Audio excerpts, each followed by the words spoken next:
47ರಲ್ಲಿ ಬಂದಿರುವಂಥದ್ದು ಅಧಿಕಾರ ಹಸ್ತಾಂತರ, ಅದು ಸ್ವತಂತ್ರ ಅಲ್ಲವೇ ಅಲ್ಲ. ಅದು ವಿವೇಕಾನಂದರ ದೃಷ್ಟಿ ಭಾರತ ಯಾವುದು, ನಾವೀಗ ಸ್ಕೂಲ್ಗಳಲ್ಲಿ ಹೇಳ್ತಾ ಇರೋ ಇಂಡಿಯಾ ಯಾವುದು. ಭಾರತೀಯರು ಯಾವ ವಿಷಯದಲ್ಲಿ ಬೇಕಾದ್ರೂ ಕಾಂಪ್ರಮೈಸ್ ಆಗ್ತಾರೆ. ಅವರ ಅಧ್ಯಾತ್ಮ ಮತ್ತು ಧರ್ಮದ ವಿಷಯಕ್ಕೆ ಯಾರಾದ್ರೂ ತಲೆ ಹಾಕಿದ್ರೆ, ಕೈ ಹಾಕಿದ್ರೆ ಅವ್ರು ಬಿಡೋದಿಲ್ಲ. ನಮ್ಮ ಒಂದೊಂದು ಊರಿನಲ್ಲಿ ಮುಳುಗಿ ಹೋಗಿರುವ, ನಶಿಸಿ ಹೋಗಿರುವ ಹಿಂದೂ ಆಚರಣೆಗಳನ್ನ ವಾಪಸ್ ಎತ್ತಿ ನಿಲ್ಲಿಸೋದಿದೆ ಅಲ್ವಾ, ಅದು ವಿವೇಕಾನಂದರ ವಿಚಾರದ ಅನುಷ್ಠಾನ. ಸೋಮನಾಥದ ಬಗ್ಗೆ ವಿವೇಕಾನಂದರು ಒಂದು ಮಾತನ್ನು ಹೇಳ್ತಾರೆ, ಎಷ್ಟು ಸರ್ತಿ ಅವ್ರು ಬೀಳ್ಸಿದ್ರು ಜನ ಅದನ್ನ ಎದ್ದು ನಿಲ್ಸಿದ್ರು. ಭಾರತಕ್ಕೆ ಇರುವಂತ ಸವಾಲು ಏನು ವಿವೇಕಾನಂದರ ವಿಚಾರ ಅನುಷ್ಠಾನ ಮಾಡಕ್ಕೆ ಅಂದ್ರೆ, ಧರ್ಮ ವಿರೋಧಿಯಾಗಿರುವ ಸರ್ಕಾರಗಳ ವಿರುದ್ಧ ಹೋರಾಟ ಮಾಡೋದು. Hindu temples have become A funding agency for aunty national activities.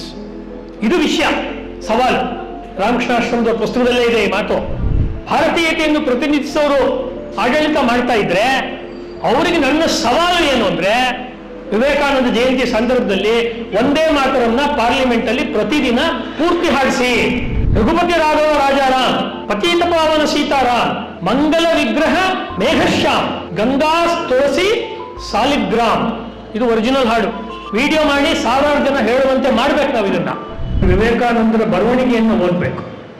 ಕೇವಲ ಪ್ರಸಿದ್ಧವಾದ ಅವರ ಕೊಟೇಶನ್ಸ್ ಮಾತ್ರ ಹೇಳೋದು, ಅಥವಾ ಅವ್ರದ್ದು ಯಾವುದೋ ಪೋಸ್ಟರ್ಗಳು, ಅಥವಾ ಈಗಿನ ಒಂದು ಇಂಟರ್ನೆಟ್ನ ಕಾಲದಲ್ಲಿ ಯಾವುದೇ ಸಬ್ಜೆಕ್ಟ್ ಕೊಟ್ಟರು ನೀವು ಮುಂಚೆ ನಿಮಗೆ ಜೆಮಿನಿ ಅಥವಾ ಆರ್ಟಿಫಿಷಿಯಲ್ ಇಂಟೆಲಿಜೆನ್ಸೇ ಮಾಹಿತಿ ಕೊಡುತ್ತೆ, ಫಸ್ಟ್ ಎ ಕೊಡುತ್ತೆ. ರಾಮಕೃಷ್ಣಾಶ್ರಮದ ಮಾಹಿತಿ ಫಸ್ಟ್ ಬರಲ್ಲ ನಿಮಗೆ. ಅಥವಾ ಸರ್ಕಾರ ಏನಾದ್ರು ಅದ್ರ ಮೇಲೆ ಸ್ಟ್ಯಾಂಪ್ ತಂದಿದ್ರೆ, ಅಥವಾ ಮತ್ತೊಂದು ಮಾಡಿದ್ರೆ, ಅಥವಾ ಯಾರಾದರೂ ರಿಸರ್ಚ್ ಮಾಡಿದ್ರೆ ಅದೆಲ್ಲ ಬರಲ್ಲ. ಹಾಗಾಗಿ ಇವತ್ತು ನಾವಿರುವಂಥದ್ದು ಒಂದು ಡೀಪ್ ಫೇಕ್. ಇದಕ್ಕೆ ಡೀಪ್ ಫೇಕ್ ಅಂತ ಕರೀತಾರೆ. ಜ್ಞಾನವು ಇನ್ನಷ್ಟು ಮೋಸಗೊಳಿಸುವ ರೂಪದಲ್ಲಿ ಬರ್ತಾ ಇದೆ.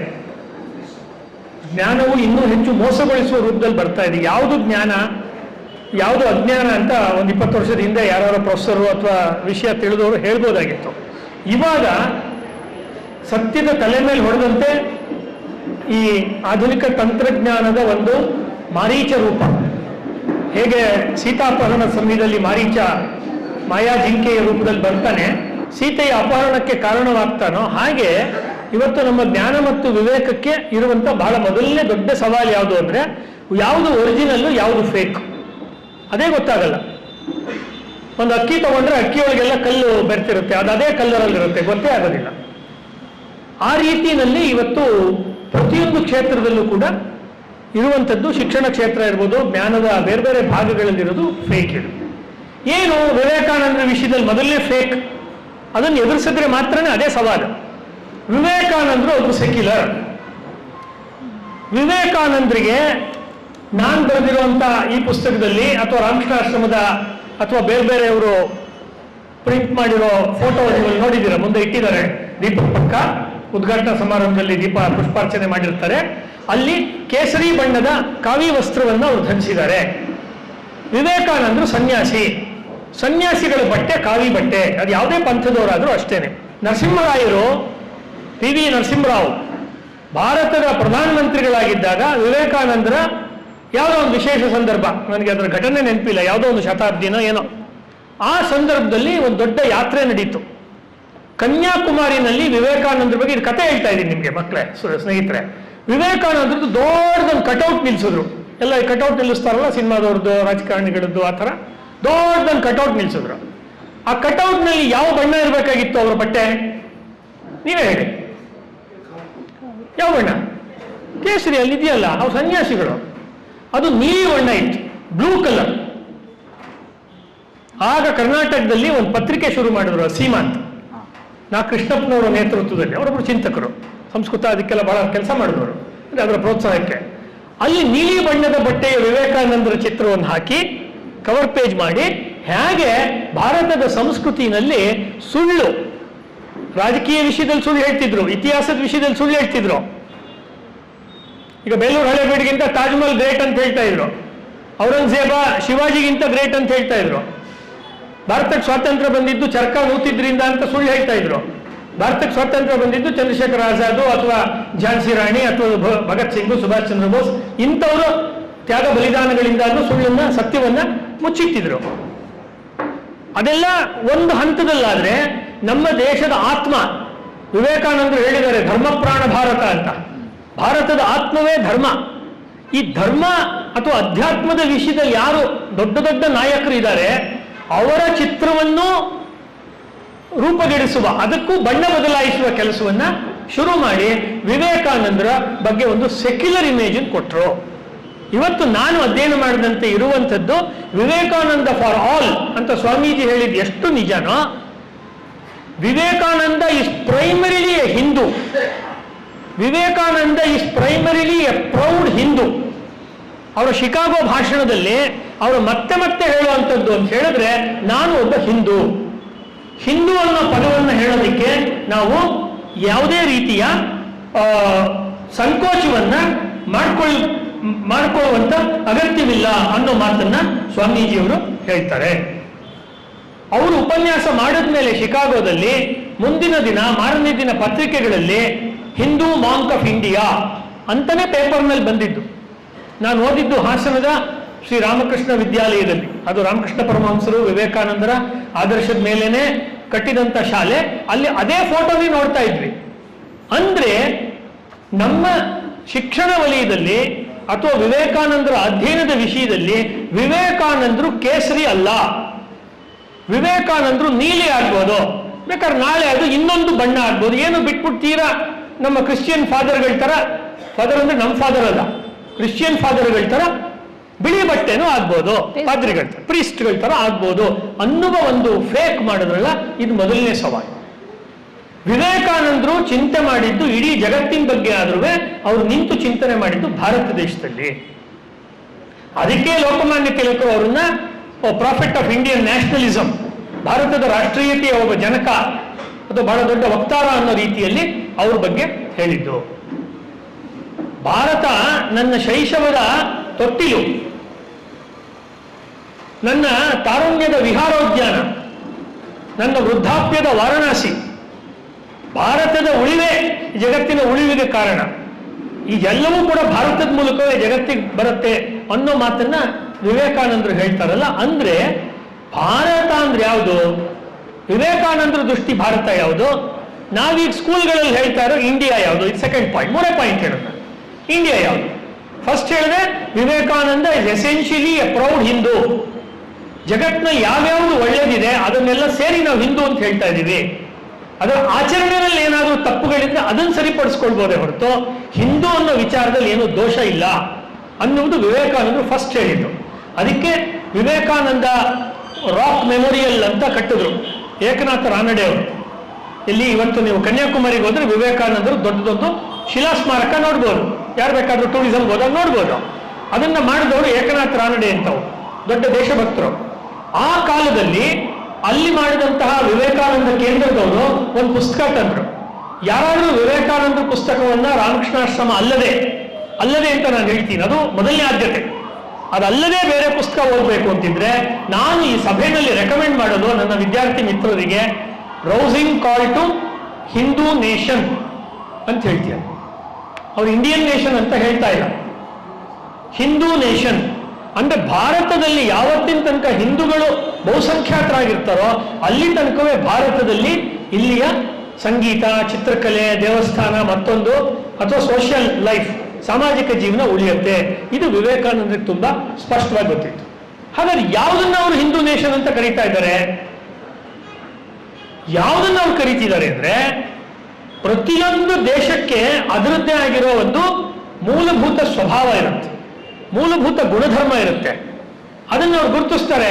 ಈಗ ಫ್ರೆಂಚ್ ಜನಗಳಿಗೆ ವಿವೇಕಾನಂದರು ಮಾತಲ್ಲಿ ಹೇಳಿದ್ದಾರೆ, ಫ್ರೆಂಚ್ ಜನಗಳಿಗೆ ಯಾವಾಗಲೂ ಕೂಡ ನೀವು ಅವ್ರ ಮೇಲೆ ಟ್ಯಾಕ್ಸ್ ಹಾಕಿ ಅವರ ಚಿತ್ರಕಲೆ ಕಿತ್ಕೊಳ್ಳಿ, ಅವರ ಇವತ್ತಿನ ಭಾಷೆ ಹೇಳಿದ್ರೆ ಅವ್ರ ಪಿಜ್ಜಾ ಕಿತ್ಕೊಳ್ಳಿ ಅಥವಾ ಇನ್ನೇನೋ ಅವರ ಆಹಾರ ಪದಾರ್ಥ ಕಿತ್ಕೊಳ್ಳಿ, ಅವರೇನು ತಲೆ ಕೆಡಿಸ್ಕೊಳ್ಳಲ್ಲ. ಅವರ ಸ್ವಾತಂತ್ರ್ಯ ಅಂದ್ರೆ ವ್ಯಕ್ತಿಗತ ಸ್ವಾತಂತ್ರ್ಯ, ವೈಯಕ್ತಿಕ ಸ್ವಾತಂತ್ರ್ಯ. ನೀನು ಅಲ್ಲಿ ಹೋಗ್ಬಾರ್ದು, ಇಲ್ಲಿ ಹೋಗ್ಬಾರ್ದು, ಅಲ್ಲಿ ಕೂಡಬಾರ್ದು, ಇಲ್ಲಿ ಹೋಗ್ಬಾರ್ದು, ನಿನ್ಗಿಲ್ಲಿ ಅಡ್ಮಿಷನ್ ಇಲ್ಲ, ಇಲ್ಲಿ ನಿನ್ಗೆ ನಿಷೇಧ, ಈ ರೀತಿ ಮಾಡಿದ್ರೆ ಅವ್ರಿಗನ್ಸತ್ತೆ ಅವರ ಇಂಡಿವಿಜುವಲ್ ಫ್ರೀಡಮ್, ನ್ಯಾಷನಲ್ ಫ್ರೀಡಮ್ ಅಲ್ಲ, ಇಂಡಿವಿಜುವಲ್ ಫ್ರೀಡಮ್ಗೆ ಧಕ್ಕೆ ಬಂದ್ರೆ ಫ್ರೆಂಚ್ ಜನ ಅಂದ್ರೆ ನಿಮಗೆ ನಾಳೆ ಯಾರು ಫ್ರೆಂಚಿನವ್ರು ಫ್ರೆಂಡ್ಸ್ ಆದ್ರೆ ಅದು ನೀವು ಏನ್ ಮಾಡಿದ್ರು ಸಹಿಸ್ಕೋಬಹುದು. ಉದಾಹರಣೆಗೆ ಹೇಳ್ತಿರೋದು, ಅವರ ಸ್ವಾತಂತ್ರ್ಯಕ್ಕೆ ಧಕ್ಕೆ ಬಂದ್ರೆ ಅವರು ಸಹಿಸ್ಕೊಳ್ಳಲ್ಲ. ಯಾಕೆಂದ್ರೆ ಫ್ರೆಂಚ್ ಕಲ್ಚರ್ನಲ್ಲಿ ಫ್ರಾನ್ಸಿನ ಸಂಸ್ಕೃತಿಯಲ್ಲಿ ಬಹಳ ಮುಖ್ಯವಾಗಿರುವಂಥದ್ದು ಅವರ ಸ್ವಾತಂತ್ರ್ಯ. ಇನ್ನು ಇಂಗ್ಲೆಂಡಿನ ಜನ ತಗೊಳ್ತಾರೆ, ಇಂಗ್ಲಿಷ್ ಜನ ಭಾರತದಲ್ಲಿ ಒಂದಷ್ಟು ಕಾಲ ಇದ್ರಲ್ಲ, ಬ್ರಿಟಿಷ್ ಜನದ್ದು ಬಹಳ ಮುಖ್ಯವಾಗಿರುವಂತ ಕಾಂಪ್ರಮೈಸ್ ಮಾಡ್ಕೊಳ್ಳಲ್ಲ ಅನ್ನುವಂಥ ಒಂದು ವ್ಯಾಲ್ಯೂ ಯಾವುದು ಅಂತ ಹೇಳಿದ್ರೆ, ಅವ್ರಿಗೆ ಯಾವುದೇ ಆದರೂ ಕೂಡ ಅವರು ಟ್ರೇಡ್ ಅಂಡ್ ಕಾಮರ್ಸ್, ವ್ಯಾಪಾರ, ಅವ್ರು ಏನ್ ಬೇಕಾದ್ರೂ ಮಾರ್ತಾರೆ, ಏನ್ ಬೇಕಾದ್ರೂ ಕೊಂಡ್ಕೊಂತಾರೆ. ಈಸ್ಟ್ ಇಂಡಿಯಾ ಕಂಪ್ನಿ ಮಾಡ್ಕೊಂಡೆ ಭಾರತಕ್ಕೆ ಬಂದಿದ್ದು, ಏನ್ ಬೇಕಾದ್ರೂ ಮಾರ್ತಾರೆ. ಕೊನೆಗೆ ಸ್ವಾತಂತ್ರ್ಯವನ್ನೇ ಮಾರಿ ಭಾರತವನ್ನು 2 ದೇಶ ಮಾಡೋದು, ಒಂದು ಕೃತಕವಾಗಿರೋ, ಇನ್ನೊಂದು 7-8 ವರ್ಷದಲ್ಲಿ ನಾಶವಾಗುವ ಪಾಕಿಸ್ತಾನ ಅನ್ನೋ ದೇಶವನ್ನ ಅವ್ರು ಸೃಷ್ಟಿ ಮಾಡಿದ್ರು. ಮತ್ತೆ ಹೇಳ್ತಾನೆ ಇದೆ, ಇನ್ನೊಂದು 8 ವರ್ಷದಲ್ಲಿ ಪಾಕಿಸ್ತಾನ ಸರ್ವನಾಶ ಆಗುತ್ತೆ ಅಂತ. ಅದು ಬೇಕು, ಯಾಕೆಂದ್ರೆ ಹುಟ್ಟಿದ್ದೇ ಕೃತಕವಾಗೋದು. ಇವರು ಈ ಒಂದು ವ್ಯಾಪಾರ ಮಾಡ್ತಾರೆ. ಬ್ರಿಟಿಷ್ನವರ ನೇಚರು ಟ್ರೇಡ್. ನೀವು ಅವರ ವ್ಯಾಪಾರದಲ್ಲಿ ನೀವು ಅವ್ರು ಎಷ್ಟು ಬೇಕಾದ್ರೂ, ಅವ್ರು ಹೇಳ್ತಾರೆ ವಿವೇಕಾನಂದರು, ಎಷ್ಟು ಬೇಕಾದ್ರೂ ಟ್ಯಾಕ್ಸ್ ಹಾಕಿ, ಬ್ರಿಟಿಷ್ನವ್ರಿಗೆ ಟ್ಯಾಕ್ಸ್ ಕೊಡ್ತಾನೆ. ರೋಡ್ ಟ್ಯಾಕ್ಸ್ ಹಾಕಿ, ವಾಟರ್ ಟ್ಯಾಕ್ಸ್ ಎಲ್ಲ ಟ್ಯಾಕ್ಸ್ ಹಾಕಿ ವಾಪಸ್ ಕೇಳ್ತಾನೆ. ಟ್ಯಾಕ್ಸ್ ತಗೊಳ್ತಿದ್ದೀರಲ್ಲ, ನಮ್ಗೆ ಏನ್ ಕೊಡ್ತೀರಾ? ವ್ಯಾಪಾರದ ಬುದ್ಧಿ ಬ್ರಿಟಿಷ್ನವ್ರದ್ದು. ನೀವು ಏನ್ ಬೇಕಾದ್ರೂ ಹಾಕು, ಎಷ್ಟು ಬೇಕಾದ್ರೂ ಹಾಕು, ನನ್ಗೇನು ಅಂದ್ರೆ ಲೇನಾದೇನ, ಕೊಡೋದು ತಗೊಳ್ಳೋದು, ಇದು ಅವ್ರದ್ದು ವ್ಯಾಪಾರದ ಬುದ್ಧಿ. ಭಾರತೀಯರಿಗೆ ನೀವು ವ್ಯಾಪಾರ ಹಾಳು ಮಾಡಿ ಅವರ ವೈಯಕ್ತಿಕ ಸ್ವಾತಂತ್ರ್ಯಕ್ಕೆ, ಹಿಂದೆ ಔರಂಗಜೇಬನ ಕಾಲದಲ್ಲಿ ಆಗಿತ್ತಲ್ಲ, ಹಿಂದೂಗಳೆಲ್ಲ ಜಿಜಿಯಾ ಟ್ಯಾಕ್ಸ್ ಕೊಡಬೇಕು, ಅಥವಾ ದೇವಾಲಯಗಳಿಗೆ ಪ್ರಾರ್ಥನೆ ಸಲ್ಲಿಸೋದಿಕ್ಕೆ ನಿಷೇಧ, ಈ ಥರದ್ದೆಲ್ಲ ಮಾಡಿದಾಗ ಜನ ಸುಮ್ಮನಿದ್ರು. ಯಾವಾಗ ಅವರ ದೇವಸ್ಥಾನಗಳ ಬಗ್ಗೆ, ನಾನು ಭಾರತದ ಬಗ್ಗೆ ಹೇಳ್ತಾ ಇರೋದು, ಇದು ವಿವೇಕಾನಂದರ ಮಾತು. ಭಾರತೀಯರು ಯಾವ ವಿಷಯದಲ್ಲಿ ಬೇಕಾದರೂ ಕಾಂಪ್ರಮೈಸ್ ಆಗ್ತಾರೆ. ಧರ್ಮ, ಅವರ ಅಧ್ಯಾತ್ಮ ಮತ್ತು ಧರ್ಮದ ವಿಷಯಕ್ಕೆ ಯಾರಾದರೂ ತಲೆ ಹಾಕಿದ್ರೆ, ಕೈ ಹಾಕಿದ್ರೆ ಅವ್ರು ಬಿಡೋದಿಲ್ಲ. ಇತ್ತೀಚೆಗೆ ನಡೆದಂತಹ ರಾಮ ಜನ್ಮಭೂಮಿಯ ಹೋರಾಟನೇ ಅದಕ್ಕೆ ಸಾಕ್ಷಿ. ಯಾಕೆಂದ್ರೆ ಅವರೇ ಹೇಳುವಂತೆ ಇಲ್ಲಿಯ ಮೂಲ ನೇಚರೇ ಧರ್ಮ. ಜನಗಳಿಗೆ ದೇವರು, ವಿಗ್ರಹಗಳು, ಆರಾಧನೆ, ಭಜನೆ, ಜಪಾತಪ, ಹೋಮ ಹವನಗಳು, ಅಥವಾ ನಮ್ಮ ದಕ್ಷಿಣ ಕನ್ನಡದಲ್ಲಿ ಮಾಡುವಂತ ಬೇರೆ ಬೇರೆ ನಾಗಮಂಡಲ ಅಥವಾ ಬೇರೆ ರೀತಿಯ ಒಂದು ಆಚರಣೆಗಳು, ಆರಾಧನೆಗಳು, ಇದಕ್ಕೆ ತೊಂದರೆ ಮಾಡಬಾರ್ದು. ಅಂದ್ರೆ ಇವತ್ತಿನ ಕಾಲದಲ್ಲಿ ಲಕ್ಷ್ಮೀಶ್ವರೇ, ಭಾರತಕ್ಕೆ ಇರುವಂತ ಸವಾಲು ಏನು ವಿವೇಕಾನಂದರ ವಿಚಾರ ಅನುಷ್ಠಾನ ಮಾಡಕ್ಕೆ ಅಂದ್ರೆ, ಧರ್ಮ ವಿರೋಧಿಯಾಗಿರುವ ಸರ್ಕಾರಗಳ ವಿರುದ್ಧ ಹೋರಾಟ ಮಾಡೋದು. ನಾನು ಹೇಳ್ತೀನಪ್ಪ, ಯಾಕಂದ್ರೆ ನಾನು ಇಂಡಿವಿಜುವಲ್, ನಾನು ಯಾವ ಕಾಲೇಜಲ್ಲೂ ಇಲ್ಲ, ಯಾವ ಸ್ಕೂಲಲ್ಲೂ ಇಲ್ಲ. ಇದನ್ನ ಮಾಡಿದ್ರೇನೆ ಇವತ್ತು ಸ್ವಾತಂತ್ರ್ಯ ಹೋರಾಟ. ಯಾಕೆ ಅಂದ್ರೆ, ನೀವು ಇವತ್ತೊಂದು ಮಸೀದಿಗೆ ಹೋದ್ರೆ ಅದು ಪ್ರವೇಶ ಮಾಡಿ ಅಲ್ಲಿ ದುಡ್ಡು ಹಾಕಿದ್ರೆ, ನೀವು ಚಂದ ಹಣ ಹಾಕಿದ್ರೆ ಅದು ಗೌರ್ಮೆಂಟ್ಗೆ ಹೋಗಲ್ಲ. ನೀವೊಂದು ಚರ್ಚ್, ಅದು ಕ್ಯಾಥೋಲಿಕ್ ಆಗಲಿ ಅಥವಾ ಪ್ರಾಟೆಸ್ಟೆಂಟ್ ಆಗಲಿ, ಅಲ್ಲಿ ನೀವು ಕಾಣಿಕೆ ಕೊಟ್ಟರೆ, ಒಂದು 10 ಲಕ್ಷ ರೂಪಾಯಿ ಕೊಟ್ರಿ, 5 ಲಕ್ಷ ಕೊಟ್ರಿ, ಬೇಡ 500 ರೂಪಾಯಿ ಕೊಟ್ರಿ, ನೇರ ಅದು ಚರ್ಚಿಗೆ ಹೋಗುತ್ತೆ. ಹಿಂದೂ ದೇವಸ್ಥಾನಗಳು, ಸಾವಿರ ದೇವಸ್ಥಾನಗಳು, ಕೇಂದ್ರ ಸರ್ಕಾರ ಅದಕ್ಕೆ ಎಷ್ಟು ಸೊಕ್ಕಿದೆ, ರಾಜ್ಯ ಸರ್ಕಾರಗಳಿಗೆ ಎಷ್ಟು ಸೊಕ್ಕಿದೆ, ಇವರ ರಾಜ್ಯಾಂಗಕ್ಕೆ, ಇವರ ಕಾರ್ಯಾಂಗಕ್ಕೆ ಎಷ್ಟು ಸೊಕ್ಕಿದೆ, ಅದನ್ನು ನೋಡ್ಕೊಂಡು ಸುಮ್ಮನೆ ಇರುವ ನ್ಯಾಯಾಂಗ ನಿದ್ದೆ ಮಾಡ್ತಿದ್ಯಾ? ಮೂರ್ಖ ಪ್ರಶ್ನೆ ಮಾಡ್ತೇನೆ. ತುಂಬಾ ಜನ ನ್ಯಾಯಾಂಗಕ್ಕೆ ಪ್ರಶ್ನೆ ಮಾಡ್ತೀನಿ. ನಾನು ಒಬ್ಬ ಹಿಂದೂವಾಗಿ ಪ್ರಶ್ನೆ ಮಾಡ್ತೀನಿ, ವಿವೇಕಾನಂದರ ವಿಚಾರ ಇಟ್ಕೊಂಡು ಪ್ರಶ್ನೆ ಮಾಡ್ತೀನಿ. A rousing call to the Hindu nation ಅಂದ್ರೆ, ಯಾವ ಕಾನೂನಿನ ಆಧಾರದ ಮೇಲೆ ಈ ದೇಶದ ಜನಗಳನ್ನು ಕೆಣಕಿ ನೀವು ಹಿಂದೂ ದೇವಾಲಯಗಳಿಗೆ ಮಾತ್ರ ಮುಜರಾಯಿ ಡಿಪಾರ್ಟ್ಮೆಂಟ್ ಮಾಡಿದ್ದೀರಾ? ದೇವಸ್ಥಾನಕ್ಕೆ ಹೋದ್ರೆ ಫೋಟೋ ಹೊಡೆಯೋಂಗಿಲ್ಲ, ಕ್ಯಾಮ್ರಾ ಇಡಬೇಕು, ಹಂಗ್ ಹೋಗ್ಬೇಕು, ಹಿಂಗ್ ಹೋಗ್. ನಮ್ದ್ರಿ, ನಮ್ಮ ಪೂರ್ವಿಕರು ಕಟ್ಟಿದ್ದು ಇದು. ಕೆಂಗಲ್ ಹನುಮಂತಯ್ಯನವ್ರು ಬಂದ್ಮೇಲೆ ಬೇಲೂರು ಹಳೆಬೀಡು ಕಟ್ಟಲಿಲ್ಲ. ಪ್ರಧಾನಿ ನೆಹರು ಬಂದ್ಮೇಲೆ ಕಾಶಿ ಅಥವಾ ಮಥುರಾನ್ ಕಟ್ಟಲಿಲ್ಲ. ಇದನ್ನ ಪೂರ್ವಿಕರು ಸಾವಿರ ವರ್ಷಗಳಿಂದ ಕಟ್ಟಿದ್ದಾರೆ. ಸೋಮನಾಥದ ಬಗ್ಗೆ ವಿವೇಕಾನಂದರು ಒಂದು ಮಾತನ್ನು ಹೇಳ್ತಾರೆ, ಎಷ್ಟು ಸರ್ತಿ ಸೋಮನಾಥವು ಬಿತ್ತೋ ಅಷ್ಟು ಸರ್ತಿ ಮತ್ತೆ ಸೋಮನಾಥವನ್ನು ಎತ್ತಿ ನಿಲ್ಲಿಸುವ ಕೆಲಸ ಆಯಿತು. ಮತ್ತೆ ಸೋಮನಾಥದ ಒಂದು ದೊಡ್ಡ ಘಟನೆ ಇವಾಗ ದೇಶದಲ್ಲಿ ಆಚರಣೆ ಮಾಡ್ತಾ ಇದ್ದಾರೆ ಅಲ್ವಾ? ಎಷ್ಟು ಸರ್ತಿ ಅವ್ರು ಬೀಳ್ಸಿದ್ರು, ಜನ ಅದನ್ನ ಎದ್ದು ನಿಲ್ಸಿದ್ರು. ವ್ಯಾಪಾರ ವಹಿವಾಟು ನಿಧಾನಕ್ಕೆ ಮತ್ತೆ ಕಟ್ಕೊಂಡ್ರಾಯ್ತು, ಮತ್ತೊಂದು ವಿಷಯಕ್ಕೆ ಮತ್ತೆ ಗಮನ ಕೊಟ್ಟರಾಯ್ತು. ಆದರೆ ನಮ್ಮ ದೇವತೆಗಳು, ನಮ್ಮ ಆರಾಧನೆ, ನಮ್ಮ ಧರ್ಮ ಅದು ನಿಂತಿರೋದು ನಮ್ಮ ಅಧ್ಯಾತ್ಮದ ಮೇಲೆ. ಅದಕ್ಕೆ ಸಿಂಬಲ್ ಆಗಿ, ಸಂಕೇತವಾಗಿ ನಮ್ಮ ದೇವಾಲಯಗಳು ಅಥವಾ ಅಧ್ಯಾತ್ಮ ಕೇಂದ್ರಗಳಿವೆ ಅನ್ನುವುದನ್ನ ಜನ ಮರೀಲಿಲ್ಲ. ಅಂದ್ರೆ ವಿವೇಕಾನಂದರ ವಿಚಾರವನ್ನು ಯಾರಾದ್ರೂ ಈ youth day, national youth day ಅಂತ ಯಾರು ಎಲ್ಲೆಲ್ಲಿ ಮಾಡ್ತಾರೋ ಅವರು ನಿಜವಾಗ್ಲೂ ವಿವೇಕಾನಂದರ ವಿಚಾರವನ್ನ ಆಚರಣೆಗೆ ತರೋದಾದ್ರೆ ಮಾಡಬೇಕಾಗಿರೋದು ಹಿಂದೂ ದೇವಾಲಯಗಳನ್ನು ಸರ್ಕಾರದ ಕಪಿಮುಷ್ಟಿಯಿಂದ ಬಿಡುಗಡೆ ಮಾಡುವುದು. Hindu temple should be liberated. ಇಲ್ಲ ಅಂತ ಹೇಳಿದ್ರೆ ಇದು ಹಿಂದೂ ದೇಶ ಹೆಂಗಾಗುತ್ತೆ? ನಾವು ನಮ್ಮ ಆಚರಣೆ ಮಾಡೋದಕ್ಕೆ ನಾವು ಏನೋ ದುಡ್ಡು ಕಟ್ಟಿದ್ರೆ ಅದು ಅವ್ರ ಹಜ್ ಯಾತ್ರೆಗೆ ಹೋಗುತ್ತೆ. ಕೊಡಿ, ಗೌರ್ಮೆಂಟಿಂದ ಕೊಡಿ, ನೋಡೋಣಂತೆ. ಈ ಇವ್ರ ದುಡ್ಡೇನಿಗೆ ಕೊಡಬೇಕು? ಮತ್ತು ಅಲ್ಲಿರೋ ಪುರೋಹಿತರನ್ನ ಎಷ್ಟು ಅಜ್ಞಾನದಲ್ಲಿ ಇಟ್ಟರು ಅಂದ್ರೆ, ಇದನ್ನ ಪುಷ್ಪೇಂದ್ರ ಕುಲಶ್ರೇಷ್ಠ ಹೇಳ್ತಾರೆ ಅಂದ್ರೆ, ಸರ್ಕಾರವನ್ನು ಟೀಕೆ ಮಾಡ್ತಿಲ್ಲ, ಅದು ಏಕಮುಖ ಆಗುತ್ತೆ.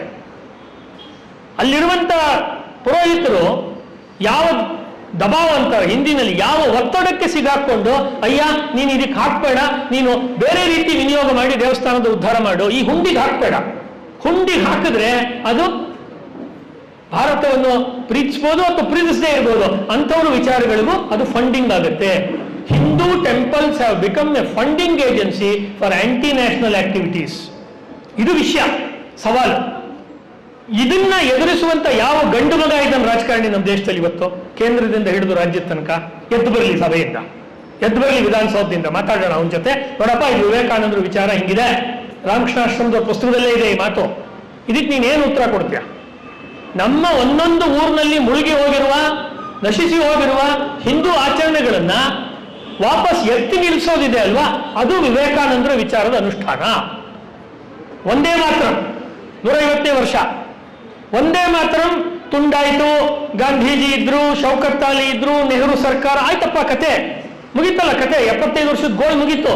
ಈಗ ಭಾರತೀಯತೆಯನ್ನು ಪ್ರತಿನಿಧಿಸೋರು ಆಡಳಿತ ಮಾಡ್ತಾ ಇದ್ರೆ ಅವರಿಗೆ ನನ್ನ ಸವಾಲು ಏನು ಅಂದ್ರೆ, ವಿವೇಕಾನಂದ ಜಯಂತಿ ಸಂದರ್ಭದಲ್ಲಿ ಒಂದೇ ಮಾತರನ್ನ ಪಾರ್ಲಿಮೆಂಟ್ ಅಲ್ಲಿ ಪ್ರತಿದಿನ ಪೂರ್ತಿ ಹಾಡಿಸಿ, ಪೂರ್ತಿ ಒಂದೇ ಮಾತರಂ ಹಾಡಿಸಿ, ಅರ್ಧಂಬರ್ಧ ಹೇಳಿಸೋದಲ್ಲ. ಅವ್ರು ಹಾಳಾದವ್ರು ಮಾಡಿದ್ರು, ಯಾರೋ ಲಾರ್ಡ್ ಕರ್ಜನ್ ಮಾಡಿದ್ನೋ ಅಥವಾ ಲಾರ್ಡ್ ನೆಹರು ಮಾಡಿದ್ರು, ಅದು ಬೇಡ ನಮ್ಗೀಗ. ಈಗ ನಮ್ಮ ದೇಶದಲ್ಲಿ ಪ್ರಜಾಪ್ರಭುತ್ವ ಇದೆ ಅಂದ್ರೆ ಒಂದೇ ಮಾತರನ್ನ ಸಂಪೂರ್ಣ ಹಾಡಿಸಿ. ಹೇಗೆ ನಾವು ಜನಗಣಮನವನ್ನು ಹಾಡ್ತೀವಿ ಹಾಗೆ ಒಂದೇ ಮಾತರನ್ನ ಸಂಪೂರ್ಣವಾಗಿ ಹಾಡಿಸೋದೇನೆ ಇದಕ್ಕೆ ವಿವೇಕಾನಂದರ ವಿಚಾರದ ಅನುಷ್ಠಾನ. ಯಾಕೆ? ಅವರು ದುರ್ಗಿಯ ಉಪಾಸಕರು, ಕಾಳಿಮಾತೆಯ ಉಪಾಸಕರು. ಅವರಿಗೆ ನಾವು ಕೊಡ್ಬೋದಾಗಿರೋ ಒಂದು ನಿಜವಾದ ಟ್ರಿಬ್ಯೂಟ್ ಅಂತ ಹೇಳಿದ್ರೆ ವಿವೇಕಾನಂದರ ವಿಚಾರದ ಅನುಷ್ಠಾನಕ್ಕೆ ಒಂದು ಹಿಂದೂ ದೇವಾಲಯಗಳು ಸರ್ಕಾರದಿಂದ ಮುಕ್ತಿ ಹೊಂದಬೇಕು. ಪಾಯಿಂಟ್ ನಂಬರ್ 1 ಆಗಲೇ ಬೇಕಿದು. ಇದನ್ನು ಯಾರು ಬಂದರೂ ಹಿಂದೂ ಸಮಾಜ ಇವತ್ತಲ್ಲ ನಾಳೆ, ನಾಳೆಯಲ್ಲ ನಾಡಿದ್ದು ಮಾಡೇ ಮಾಡುತ್ತೆ. ನಾನಳಿವೆ ನೀನಳಿವೆ ನಮ್ಮೆಲುಬುಗಳ ಮೇಲೆ ಮೂಡುವುದು ಮೂಡುವುದು ನವಭಾರತದ ಲೀಲೆ, ನಡೆ ಮುಂದೆ ನಡೆ ಮುಂದೆ ನುಗ್ಗಿ ನಡೆ ಮುಂದೆ ಅಂತ ಕುವೆಂಪು ಹೇಳ್ತಾರೆ. ಕುವೆಂಪು ಅವರಿಗೆ ಆರಾಧ್ಯ ಒಬ್ಬ ಆಧ್ಯಾತ್ಮಿಕ ವ್ಯಕ್ತಿ ಅಂತ ಹೇಳಿದ್ರೆ ಒಂದು ಶ್ರೀ ರಾಮಕೃಷ್ಣ ಪರಮಹಂಸರು, ಇನ್ನೊಂದು ಸ್ವಾಮಿ ವಿವೇಕಾನಂದರು. ನಾನು ಕುವೆಂಪು ವಿಚಾರ ಇಟ್ಕೊಂಡು ಈ ವಿಚಾರವನ್ನು ಹೇಳ್ತಾ ಇದ್ದೀನಿ. ಇದು ಒಂದೇ ಮಾತರಂಗೆ ಸಂಬಂಧಪಟ್ಟಿದ್ದು. ನಮ್ಮ ದೇಶದ ಭಜನೆಗಳನ್ನ, ಹಾಡುಗಳನ್ನ, ಭಜನೆಗಳನ್ನ ತಿರುಚಲಾಯಿತು ಸ್ವಾತಂತ್ರ್ಯ ಹೋರಾಟದ ಸಮಯ. ನಾನು ನಿಲ್ಲಿಸ್ತೀನಿ. ರಘುಪತಿ ರಾಘವ ರಾಜಾರಾಮ್, ಪತೀತ ಪಾವನ ಸೀತಾರಾಮ್, ಮಂಗಲ ವಿಗ್ರಹ ಮೇಘಶ್ಯಾಮ್, ಇದು ಇರೋದು ಹಾಡು. ಗಂಗಾ ತುಳಸಿ ಸಾಲಿಗ್ರಾಮ್, ಇದು ಒರಿಜಿನಲ್ ಹಾಡು. ಇದನ್ನು ಹೇಳಿಸ್ತೀನಿ ಇನ್ಮೇಲೆ, ವಿಡಿಯೋ ಮಾಡಿ 1000 ಜನ ಹೇಳುವಂತೆ ಮಾಡ್ಬೇಕು ನಾವು ಇದನ್ನ.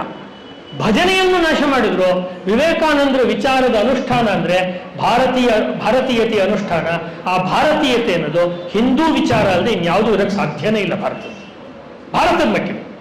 ಯಾಕೆ ಅಂದ್ರೆ ಅವ್ರು ಹೇಳ್ತಾ ಇರೋದು, ಅವಾಗಲೇ ನಮ್ಮ ಸ್ವಾಮೀಜಿ ಹೇಳಿದ್ರಲ್ಲ, ಒಂದು ವಿಶ್ವದ ಮಟ್ಟದಲ್ಲಿ ಅಪ್ಲೈ ಮಾಡಬಹುದಾಗಿರೋ ಒಂದು ಸಬ್ಲೈಮ್ ನ್ಯಾಷನಾಲಿಟಿ ಅಂತ ಹೇಳಿದ್ರು ವೀರೇಶಾನಂದರು ಮಾತಾಡ್ತಾ. ಆ ಸಬ್ಲೈಮ್ ನ್ಯಾಷನಾಲಿಟಿಯ ಉದಾಹರಣೆಗಳಾಗಿ ನಿಮ್ಗೆ ಒಂದು ರಾಮನ ಭಜನೆ ಕಾಣಿಸುತ್ತೆ, ಒಂದು ಒಂದೇ ಮಾತರಂ ಕಾಣಿಸುತ್ತೆ, ಮತ್ತು ಒಂದು 10,000ಕ್ಕಿಂತ ಅಥವಾ ಸಾವಿರಾರು ಹಿಂದೂ ದೇವಾಲಯಗಳ ಒಂದು ಮುಕ್ತಿ ಕಾಣಿಸುತ್ತೆ. ಹೀಗಾಗಿ ಸಾಂಸ್ಕೃತಿಕವಾಗಿ ಭಾರತ ಪುನರುತ್ಥಾನವಾಗಬೇಕಾದ್ರೆ, ಭಾರತೀಯ ವಿಚಾರ ಇಲ್ಲಿ ಬರಬೇಕಾದ್ರೆ ಲೋಕಮಾನ್ಯ ತಿಲಕರ ಕಾಲದಲ್ಲಿ ಅಥವಾ ಬಂಕಿಂಚಂದ್ರರ ಕಾಲದಲ್ಲಿ, ವಿವೇಕಾನಂದರ ಕಾಲದಲ್ಲಿ ಯಾವ ವಿಚಾರಗಳು ಸಮಾಜದ ಮುಖ್ಯವಾಹಿನಿಯಲ್ಲಿತ್ತು, ಕಾಲಕ್ರಮೇಣ ಕೇಸರಿ ಬಣ್ಣದ ಬಟ್ಟೆ ಹಾಕುವ ವಿವೇಕಾನಂದರನ್ನೇ ಬಹಳ ಸೆಕ್ಯುಲರ್ ವಿವೇಕಾನಂದ ಅನ್ನುವ ರೀತಿಯಲ್ಲಿ ಮಾಡಿದ್ರು, ಅದು ಕಡಿಮೆ ಆಗ್ಬೇಕಾಗತ್ತೆ. ಕೊನೆಯದು ವಿವೇಕಾನಂದರು ಹೇಳೋದೇನು ಅಂದ್ರೆ, ಯಾವತ್ತೂ ನೀವು ನಿಮ್ಮ ವೇದಗಳನ್ನು ಆಧಾರವಾಗಿ ಇಟ್ಕೊಳ್ಳಿ. ಹೇಗೆ ಕಟ್ಟಬೇಕು ಈ ಸಮಾಜವನ್ನು, ಮತ್ತೆ ಇವತ್ತಿರುವಂತ ಅನುಷ್ಠಾನಕ್ಕೆ ಸಾಧ್ಯತೆ ಏನು, ವೇದಗಳು ಉಪನಿಷತ್ ಸಮೇತ ಇದು ನಮಗೆ ಆಧಾರ. ನೀವು ನಾಳೆ ಒಂದು ಪಾಲಿಸಿ ಮಾಡಿ, ಶಿಕ್ಷಣದ ಪಾಲಿಸಿ ಮಾಡಿ, ಕಾನೂನಿನ ಪಾಲಿಸಿ ಮಾಡಿ, ವಾಟರ್ ಪಾಲಿಸಿ ಮಾಡಿ, ಅಟಾಮಿಕ್ ರಿಸರ್ಚ್ ಮಾಡಿ, ಏನ್ ಬೇಕಾದ್ರೂ ಮಾಡ್ಕೊಳ್ಳಿ. ಆ ಕಮಿಟಿನಲ್ಲಿ ವೇದಗಳು ಉಪನಿಷತ್ತುಗಳು ಗೊತ್ತಿರುವಂಥ ಸಮಾಜದ ಯಾವುದೇ ವರ್ಗದಿಂದ ಬಂದಿರಲಿ ಅವರು, ಆದರೆ ವೇದ ಉಪನಿಷತ್ತುಗಳನ್ನು ಚೆನ್ನಾಗಿ ಅಭ್ಯಾಸ ಮಾಡಿರಬೇಕು, ಸರಿಯಾದ ರೀತಿ ಅಭ್ಯಾಸ ಮಾಡಬೇಕು. ಅವರು ಆ ಕಮಿಟಿಯಲ್ಲಿದ್ದರೆ ಅದು ಭಾರತೀಯವಾಗುತ್ತೆ. ಇದನ್ನೇ ಅವರು ಅನುಷ್ಠಾನ ವೇದಾಂತ ಅಂತ ಕರೆದ್ರು ವಿವೇಕಾನಂದರು. ಅನುಷ್ಠಾನ ವೇದಾಂತವನ್ನು ಮಾಡಬೇಕಾದ್ರೆ ನಾವು ವೇದಗಳನ್ನು ಕೈ ಬಿಡಬಾರ್ದು. ಯಾತಕ್ಕೆ ಅಂತ 1-2 ಸಾಲಿನ ಘಟನೆ ಹೇಳಿ ಮುಗಿಸ್ತೀನಿ. ಅವರ ಕೊನೆಯ ದಿನ ಹಿಮಾಲಯದ ತಪ್ಪಲಿನಲ್ಲಿ ಅವರೊಂದು ಆಶ್ರಮದಲ್ಲಿದ್ದಾಗ ಸಂಜೆ ವಾಯುವಿಹಾರಕ್ಕೆ, ನಾನು ನನ್ನ ಪುಸ್ತಕದಲ್ಲೂ ಬರೆದಿದ್ದೀನಿ, ವಿವೇಕಾನಂದ ಪುಸ್ತಕದಲ್ಲಿ, ವಾಯುವಿಹಾರಕ್ಕೆ ಒಬ್ಬ ಶಿಷ್ಯನ್ ಕರ್ಕೊಂಡು ಹೋಗ್ತಾರೆ ವಿವೇಕಾನಂದರು. ಅವಾಗ ಅವ್ರು ಹೇಳ್ತಾರೆ, ನೋಡಪ್ಪ, ನಾವು ಮಾಡಬೇಕಾದ ಕೆಲಸ ಮಾಡಿದ್ದೀನಿ ಒಂದಷ್ಟು, ಆದರೆ ಇನ್ನೊಂದು ಕೆಲಸ ಇದೆ. ವೇದಗಳನ್ನು ಅಭ್ಯಾಸ ಮಾಡೋಕ್ಕೇನೆ ಒಂದು ಗುರುಕುಲ ಕಟ್ಟಬೇಕು. ವೇದಗಳನ್ನು ಉಪನಿಷತ್ತು ಹೇಳ್ತಿಲ್ಲ ಅವರು, ಉಪನಿಷತ್ತು ವೇದದ್ದೇ ಭಾಗ. ವೇದಗಳ ಸ್ಟಡಿ ಎಲ್ಲಿ ದಯಾನಂದರು ಬಿಟ್ಟರು ಅಥವಾ ಇನ್ನಷ್ಟು ಅದು ಚೆನ್ನಾಗಾಗಬೇಕು, ಚುರುಕಾಗಿ ಆಗಬೇಕು. ಮತ್ತು ಸಮಾಜದಲ್ಲಿ ಎಲ್ರಿಗೂ ಬೇಕು ಅದು ವೇದಗಳು, ಪ್ರತಿಯೊಬ್ಬರಿಗೂ ಬೇಕು. ಮಹಿಳೆಯರಿಗೆ, ಸ್ತ್ರೀಯರಿಗೆ, ಪುರುಷರಿಗೆ, ಮಹಿಳೆಯರು ಅಂದರೆ ಸ್ತ್ರೀಯರೇ, ಮಹಿಳೆಯರಿಗೆ ಮತ್ತು ಪುರುಷರಿಗೆ ಮತ್ತು ಸಮಾಜದ ಎಲ್ಲ ಜಾತಿ ವರ್ಗಗಳಿಗೆ ವೇದಗಳನ್ನು ನಾವು ಕಲ್ಪಿಸಬೇಕು. ಆ ಕೆಲಸ ಆಗಬೇಕು. ಅದು ನನ್ನ ಮುಂದಿನ ಕನಸು ಅಂತ ವಿವೇಕಾನಂದರು ತಮ್ಮ ಕೊನೆಯ ಕನಸನ್ನು ಹೇಳ್ತಾರೆ. ಹಾಗಾಗಿ ವಿವೇಕಾನಂದರ ವಿಚಾರಗಳನ್ನು ಅನುಸರಿಸಲು ಇರುವ ಸವಾಲು ಅಂದರೆ ಸೆಕ್ಯುಲರಿಸಮ್ ಮತ್ತು ಡೀಪ್ ಫೇಟ್ ಅನ್ನುವ 2 ಮಾಯಾ ಜಿಂಕೆಗಳು ನಮ್ಮ ಮುಂದೆ ಇದೆ. ಅದನ್ನು ನಾವು ಜ್ಞಾನದಿಂದ, ವಿವೇಕಾನಂದರ ಲಿಟ್ರೇಚರ್ನ ಆಳವಾದ ಅಧ್ಯಯನದಿಂದ, ಕನ್ನಡ ಪುಸ್ತಕ ಆಗಲಿ, ಇಂಗ್ಲಿಷ್ ಪುಸ್ತಕ ಆಗಲಿ, ಅದನ್ನು ನಾವು ಆತ್ಮಸಾತ್ ಮಾಡ್ಕೋಬೇಕು. ನಾವು ಅದನ್ನು ನಮ್ಮ ಯಾವುದೇ ಶಿಕ್ಷಣದ ಕ್ಷೇತ್ರದಲ್ಲಾಗಲಿ ಅಥವಾ ದೇವಾಲಯದ ಕ್ಷೇತ್ರದಲ್ಲಾಗಲಿ, ಪಾರ್ಲಿಮೆಂಟಿನ ಕ್ಷೇತ್ರದಲ್ಲಾಗಲಿ ಅದನ್ನು ಅನುಷ್ಠಾನಕ್ಕೆ ತಗೊಂಡು ಬರಬೇಕು. ಇಲ್ಲ ಅಂದರೆ we will talk only about the glory. ತುಂಬ ಚೆನ್ನಾಗಿತ್ತು, ತುಂಬ ಚೆನ್ನಾಗಿತ್ತು. ಗೋಪಾಲಕೃಷ್ಣ ಅಡಿಗರು ಹೇಳ್ತಾರೆ, ಇತ್ತುಗಳ ಧ್ವಜವ ಹಿಡಿದೆತ್ತಿ ನಿಲ್ಲೋ ಮಗು, ಇದೆಯ ಹೃದಯ ದ್ರಾವ ಬೇಡ ನಿನಗೆ. ಈಗ ನಮಗೆ ತಳಮಳ ಬೇಕಲ್ವಾ? ವಿವೇಕಾನಂದರಿಗೂ ಒಂದು ತಳಮಳ ಇತ್ತು, ಒಂದು ತಡಪಣ ಅಂತಿತ್ತು ಒಳಗಡೆ. ಅವ್ರಿಗೆ ಸಾಗರ ಪ್ರಾಣ ತಳಮಳಲ್ಲ ಅಂತಾರೆ ಸಾವರ್ಕರು. ಆ ಥರದ ಒಂದು ತಳಮಳ ಇತ್ತು ಅವ್ರಿಗೆ. ಆ ತಳಮಳ ಶಿಕ್ಷಣ ತಜ್ಞರಿಗೆ, ಸಮಾಜದ ಮುಖಂಡರಿಗೆ, ರಾಜಕಾರಣಿಗಳಿಗೆ, ದೇವಾಲಯಗಳಲ್ಲಿ ಅಥವಾ ಧರ್ಮದ ಕ್ಷೇತ್ರಗಳಲ್ಲಿ ಇರುವವರಿಗೆ ತಳಮಳ ಬಂದಾಗ ಮಾತ್ರವೇ ನಮಗೆ ಈ ವಿಚಾರಗಳು ಅರ್ಥವಾಗುತ್ತೆ. ಹಾಗಾಗಿ ವಿವೇಕಾನಂದರನ್ನ ಅಧ್ಯಯನ ಮಾಡಿದ್ರೆ ಭಾರತ ನಿನಗೆ ಅರ್ಥ ಆಗತ್ತೆ ಅಂತ ಅವರು ರೋಮೇರೋಲಾಗಿ ಏನು ರವೀಂದ್ರನಾಥ್ ಟ್ಯಾಗೋರ್ ಹೇಳಿದ್ರು. ಸರಿ, ಅರ್ಥ ಆದ್ಮೇಲೆ ಏನ್ ಮಾಡೋದು? ಅರ್ಥ ಆದ್ಮೇಲೆ ವಿವೇಕಾನಂದರು ಹೇಗೆ ಭಾರತದ ಫ್ರೀಡಮ್ ಫೈಟರ್ ಆಗಿದ್ರು, ಭಾರತೀಯತೆಗೋಸ್ಕರ ಅವರು ಸ್ವಾತಂತ್ರ್ಯ ಹೋರಾಟ ಮಾಡಿದ್ರು, ಕೇವಲ ರಾಜಕೀಯ ದಾಸ್ಯಕ್ಕೋಸ್ಕರ ಅಲ್ಲ. ಗಲಗಲಿಯವರು ಮತ್ತು ಬೇರೆ ಇತಿಹಾಸಕಾರರು ಬರೀತಾರೆ, ಮತ್ತೆ ಮತ್ತೆ ಅವರು ರಾಜ ಮಹಾರಾಜರು ಅರಮನೆಗಳಲ್ಲಿ ಯಾಕೆ ಉಳ್ಕೊಳ್ತಿದ್ರು ಅಂದ್ರೆ ಅಲ್ಲಿ ಭಕ್ಷ್ಯಭೋಜ್ಯಗಳನ್ನು ಊಟ ಮಾಡಕ್ಕಲ್ಲ. 1857ರಲ್ಲಿ ಝಾನ್ಸಿ ರಾಣಿ ನಾನಾ ಸಾಹೇಬ್ ತಾತ್ಯಾ ಟೋಪೆ ಏನೊಂದು ಹೋರಾಟ ಶುರು ಮಾಡಿದ್ರು, ಆ ಹೋರಾಟ ಯಶಸ್ವಿ ಆಗಲಿಲ್ಲ. ಈ ರಾಜರೆಲ್ಲ ಸತ್ತು ಮಲಗಿದ್ದಾರೆ. ಸುಮ್ಮನೆ ಅವರು ಮದ್ಯಪಾನ ಮಾಡಿಕೊಂಡು ಅಥವಾ ಬೇಟೆ ಮಾಡಿಕೊಂಡು ಮೃಗೀಯ ವಿನೋದ ಅಂತಾರೆ, ಅದನ್ನು ಮಾಡ್ಕೊಂಡಿದ್ದಾರೆ. ಇವರಲ್ಲಿ ಏನಾದರೂ ಒಂದಷ್ಟು ಶಕ್ತಿ ಸಂಚಾರ ಆಗತ್ತಾ? ಇವರಲ್ಲಿ ಏನಾದ್ರು ಒಂದಷ್ಟು ಕ್ಷಾತ್ರ ತೇಜಸ್ಸನ್ನು ತುಂಬಕ್ಕೆ ಸಾಧ್ಯನಾ ಅಂತ ಇನ್ನೊಂದು 1857 ಮಾಡಕ್ಕೆ ಸಾಧ್ಯತೆಯನ್ನ ಹುಡುಕುವುದಕ್ಕೆ ಅವರು ರಾಜ ಮಹಾರಾಜರ ಮಹಲ್ಗಳಲ್ಲಿ ತಂತಾ ಇದ್ರು ಅಂತ PM ಗಲಗಲಿ ಅನ್ನುವಂಥ ಸಂಶೋಧಕರು ಹೇಳ್ತಾರೆ. ಸ್ವಂತಿಕೆಯನ್ನು ಪಡ್ಕೊಳ್ಳುವ ಸ್ವಾತಂತ್ರ್ಯ ಹೋರಾಟ ಇನ್ನೂ ಮುಗಿದಿಲ್ಲ. 47ರಲ್ಲಿ ಬಂದಿರುವಂಥದ್ದು ಅಧಿಕಾರ ಹಸ್ತಾಂತರ, ಅದು ಸ್ವಾತಂತ್ರ್ಯ ಅಲ್ಲವೇ ಅಲ್ಲ. ಅದಾಗಿದ್ದಿದ್ರೆ ನೀಲಿ ಬಣ್ಣದ ಬಟ್ಟೆ ವಿವೇಕಾನಂದನ್ನ ಹಾಕುವಂತ ಜುರತ್ ಅಂತಾರೆ ಉರ್ದುನಲ್ಲಿ, ಅಂತ ಒಂದು ಯಾರು ಒಂದು ಧೈರ್ಯವನ್ನ ತೋರಿಸ್ತಾ ಇರಲಿಲ್ಲ. ಆದ್ರೆ ಹಕೀಕತ್ ಹೆಂಗಿದೆ ಅಂತ ಹೇಳಿದ್ರೆ ಅಂತ ಒಂದು ಜುರತ್ ಅದನ್ನ ಮಾಡಿದ್ದಾರೆ. ಗುಸ್ತಾಫಿ ಅಂತ ಹೇಳ್ತಾರೆ ಉರ್ದುನಲ್ಲಿ, ಅಂತ ಒಂದು ಗುಸ್ತಾಫಿ ಮಾಡಿದ್ದಾರೆ. ಅದು ಹೋಗ್ಬೇಕಾದ್ರೆ ಹಿಂದೂಗಳು ವಿವೇಕಾನಂದರ ವಿಷಯವನ್ನು ತಿಳ್ಕೊಂಡು ಕುರಿಗಳಂತೆ ಇರುವ ಮೇಷರಾಶಿಯ ಭಾರತೀಯರನ್ನು ಸಿಂಹರಾಶಿಯ ಭಾರತೀಯರನ್ನಾಗಿ ಮಾಡಿದವರು ವಿವೇಕಾನಂದರು. ಅಂಥ ವಿವೇಕಾನಂದರ ವಿಚಾರಗಳು ನಿಮಗೆ ಬರಲಿ. ಆ ವಿಚಾರಗಳನ್ನ ನೀವು ಇಟ್ಕೊಂಡು ನೀವು ಸೈನ್ಸ್ ಓದ್ತಿರೋ, ಆರ್ಟ್ಸ್ ಓದ್ತಿರೋ, ಕಾಮರ್ಸ್ ಓದ್ತಿರೋ, ಮ್ಯಾನೇಜ್ಮೆಂಟ್ ಓದ್ತಿರೋ, ಯಾವ್ದು ಬೇಕಾದ್ರೂ ಹೋಗ್ಲಿ, ವಿವೇಕಾನಂದ ಇಚ್ಛಾಜಯಿತು. ವಿವೇಕಾನಂದರ ಇಚ್ಛೆ ಈ ಜಗತ್ತಿನಲ್ಲಿ ಪಾಲನೆಗೆ ಬಂದ್ರೆ ಅದು ನಿಜವಾಗ್ಲೂ ಭಾರತೀಯ ವಿಚಾರಗಳ, ಹಿಂದೂ ವಿಚಾರಗಳ ಅಧ್ಯಾತ್ಮವನ್ನು ಬಿಡದೆ ಭಾರತೀಯ ವಿಚಾರಗಳ ಅನುಷ್ಠಾನ ಆಗತ್ತೆ ಅಂತ ಹೇಳ್ತಾ ಸ್ನೇಹಿತರಾದ ಡಾಕ್ಟರ್ ಸೋದ್ದಾರ್ ಲಕ್ಷ್ಮೀ ಹೆಗಡೆ ಅವರಿಗೆ, ಸೋದರಿ ವಿ ಬಿ ಆರತಿ ಅವರಿಗೆ ವಂದಿಸಿ ನನ್ನ ಮಾತಿಗೆ ಮಂಗಳವನ್ನು ಹಾಡ್ತೀನಿ.